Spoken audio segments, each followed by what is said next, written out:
Bonjour peuple de Dieu, bonjour bien-aimés dans le Seigneur. Nous allons méditer ce matin dans le livre d'Apocalypse, le dernier livre de la Bible.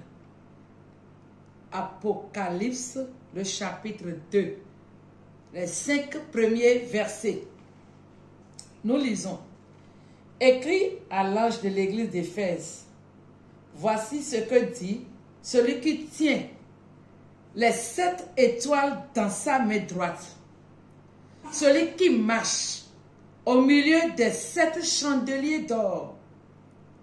Je connais tes œuvres, ton travail et ta persévérance. Je sais que tu ne peux supporter les méchants, que tu as éprouvé ceux qui se disent apôtres et qui ne le sont pas, et que tu les as trouvés menteurs, que tu as de la persévérance, que tu as souffert à cause de mon nom et que tu ne t'es point lassé. Mais ce que j'ai contre toi, c'est que tu as abandonné ton premier amour. Souviens-toi donc d'où tu es tombé.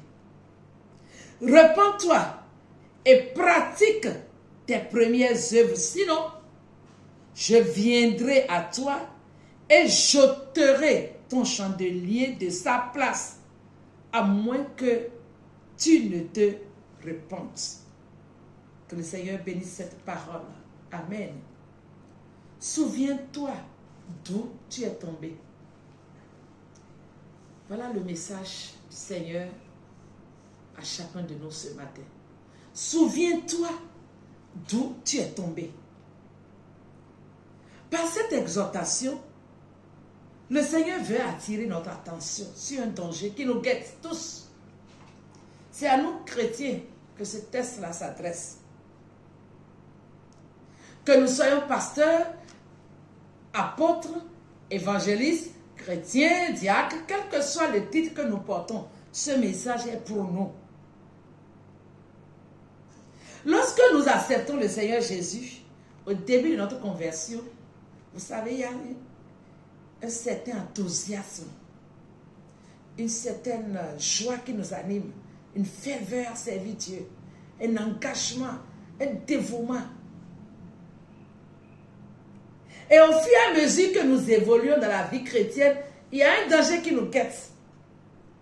Et ce danger-là, c'est la perte de notre premier amour. Vous savez, l'amour des fiançailles est très brûlant, fort. Et c'est comme un couple. Quand les gens sont en fiançailles, il y a cette flamme de l'amour qui est très vive. Mais une fois qu'ils se marient et qu'ils vivent ensemble, 1 an, 2 ans, 3 ans, s'ils ne font rien pour entretenir la flamme de l'amour, cette flamme-là commence par s'étioler peu à peu et elle peut s'éteindre si elle n'est pas entretenue. La flamme de l'amour va disparaître dans ce foyer. Ils seront toujours dans un foyer, mais ils ne vont plus s'aimer. Il en est ainsi avec le Seigneur. Notre relation avec le Seigneur, on doit veiller à cela. Sinon, on peut perdre cet amour-là. Il est très facile pour nous de tomber dans ce piège. Et quand nous perdons le premier amour, il y a des signes. Et l'un des signes, par exemple, c'est que notre engagement à l'œuvre de Dieu diminue. Notre amour pour la parole de Dieu diminue également. On ne s'intéresse plus trop à la parole de Dieu. On ne s'intéresse plus à la vie de prière. La sensibilité à la voix de l'Esprit disparaît peu à peu, quelle que soit la prédication, quel que soit le message qu'on entend. Notre cœur n'est plus sensible à la voix du Saint-Esprit. On perd cette sensibilité-là. Ce n'est pas qu'on a abandonné Dieu, on sera toujours à l'église. Mais, à comparer à ce que nous étions au début de notre foi, au début de la marche avec le Seigneur, et à un moment donné, on commence à voir, on est habitué, nous tombons dans la routine. On tombe dans la routine. Et on n'est plus préoccupé par la vie de sainteté. On n'est plus préoccupé par la vie de la sanctification. Non. On est moulé dedans et on continue. Ici, le Seigneur s'est adressé à l'église d'Éphèse. Remarquez que l'église d'Éphèse, à qui le Seigneur faisait ce reproche, disant que tu as perdu son premier amour, c'est une église qui avait des qualités. Le Seigneur l'a bien souligné. Elle avait de la persévérance. Elle haïssait les faux prophètes. Elle haïssait le péché même. Et elle continuait à servir Dieu. Mais son attachement à Dieu n'était plus comme au début. Ça veut dire que quoi? On peut toujours dire qu'on est chrétien. On peut toujours dire qu'on est pasteur. On peut toujours continuer à évangéliser. On peut continuer toujours à prêcher. On peut toujours continuer à enseigner. On peut toujours continuer à chanter. On peut continuer toujours à faire ce qu'on a l'habitude de faire dans la maison de Dieu. Mais le premier amour n'est plus là. On fait les choses par habitude. Parce qu'on est habitué de le faire. Sachons ceci.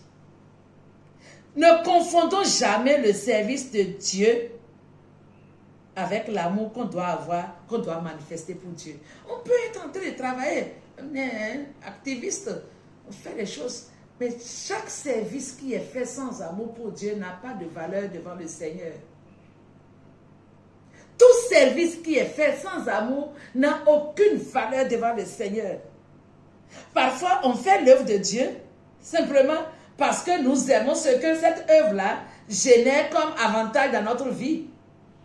Oui, c'est très facile. Hein? Si nous sommes un chantre, quand nous chantons et puis tout le monde apprécie ces honneurs-là, on peut aimer ces honneurs-là, ces acclamations des hommes. On peut aimer ce que ce travail-là nous donne comme profit, comme avantage. On peut aimer ça et ne pas aimer même le Seigneur. C'est ça le danger. Aimer ce que ça peut nous donner. Le respect, les honneurs, etc., etc. La gloire des hommes. On peut aimer ces choses et notre amour pour Dieu ne sera plus là. Mais elle est pour ces choses-là. Attention. Même le service de Dieu peut nous donner de l'argent et on va aimer l'argent que nous gagnons en faisant l'œuvre de Dieu plus que aimer le Seigneur lui-même. Attention à la paix du premier amour. Et c'est pourquoi la Bible dit, souviens-toi d'où tu es tombé. Ce matin, le Seigneur nous appelle à la repentance. Il dit clairement à l'église d'Éphèse, et il s'adresse à chacun de nous aujourd'hui. Jean-Pierre, Madeleine, Elisabeth, frère Franck, souviens-toi d'où tu es tombé. Quelque chose s'est passé dans ta vie. Et le Seigneur dit, repens-toi. Sinon, il y a une conséquence lourde qui va suivre. Sinon, si tu ne te repens pas, le Seigneur dit, j'ôterai ton chandelier de sa place. C'est-à-dire, quand Dieu enlève sa gloire dans notre vie, Dieu enlève sa présence dans notre vie, il nous laisse. Nous devenons vulnérables à l'ennemi. Sinon, c'est pourquoi le Seigneur dit, repens-toi. C'est une occasion que le Seigneur nous donne encore ce matin, frères et sœurs. Si tu as constaté qu'à l'heure actuelle, tu n'as plus l'empressement pour les choses spirituelles, l'obéissance à la parole de Dieu, ce n'est plus ta priorité aujourd'hui. Faire ce que Dieu aime, ce n'est plus ta priorité aujourd'hui. Plaire à Jésus, ce n'est plus ta priorité aujourd'hui. Si tu y es dans cet état, le Seigneur t'appelle à la repentance et dit, repens-toi. Repens-toi. Et si nous disons que nous aimons Dieu et que nous ne pouvons pas aimer nos frères et sœurs, voilà encore autre chose. Quand nous sommes incapables d'aimer nos frères, d'aimer nos sœurs, nous avons de la haine pour quelqu'un. Et nous disons que nous aimons Dieu, non. Repentons-nous. Repentons-nous. Repentons-nous. Sinon, le Seigneur va ôter sa gloire de notre vie et nous allons être les plus malheureux. Frères et sœurs, c'est pourquoi le Saint-Esprit nous dit ce matin, souviens-toi d'où tu es tombé. Et changer de comportement. C'est une journée de grâce que le Seigneur nous accorde pour que nous puissions revenir à lui de tout notre cœur. Si nous revenons au Seigneur de tout notre cœur, il nous relèvera. Nous allons reprendre notre position. Notre relation avec le Seigneur va être encore renforcée. Voilà le désir de Dieu pour chacun de nous. Où es-tu, mon frère? Où es-tu, ma soeur? Que le Seigneur nous aide et que cette parole nous amène à méditer sur notre amour, sur le Seigneur. Comment aimons-nous le Seigneur? Est-ce que notre amour est encore fort pour Dieu? Ou bien autre chose a pris la place dans notre cœur? Seigneur, notre Père, ta parole a été libérée. Continue à parler à nos cœurs et conduis-nous tous à la repentance. Au nom de Jésus, nous avons prié. Amen. Agréable semaine à tous. Shalom.